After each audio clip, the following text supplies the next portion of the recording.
আসসালামু আলাইকুম। আজকালের খবর থেকে আমি বাজি চিফ রিপোর্টার বলছিলাম। দর্শকবৃন্দু, এর আগেও প্রতিবেদন করেছি, আজকেও প্রতিবেদন করলাম।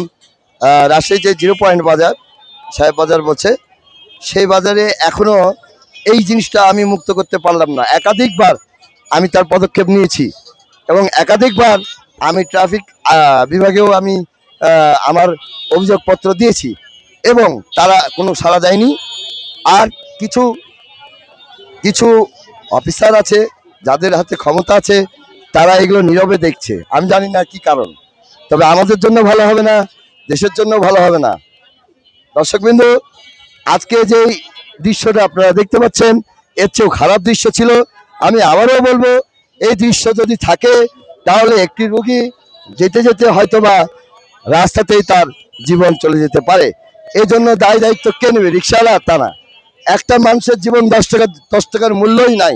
আমি যা বুঝলাম, একটা 10 টাকার জন্য, 20 টাকার জন্য অহতকভাবে রিক্সা যেখানে সেখানে স্ট্যান্ড করে ভাড়া উঠাচ্ছে, ভাড়া নামাচ্ছে। দর্শকবৃন্দু, আমি আবারও বলি, এই সমস্ত যতক্ষণ নিরসন না হবে ততক্ষণ আমাদের দেশের কোনো ভালো কোনো কিছু বয়ে আনবে না। রাজশাহীর একটা সুনাম আছে, সেই সুনাম আমরা ক্ষুণ্ণ হতে দিতে পারি না। দর্শকবৃন্দু, আজকে প্রতিবেদনটা এতটুকুই থাকবে। ধন্যবাদ আমার এই চ্যানেলের সঙ্গে থাকার জন্য। আজকের খবর থেকে আমি বাজিদ, চিফ রিপোর্টার বলছিলাম। ধন্যবাদ।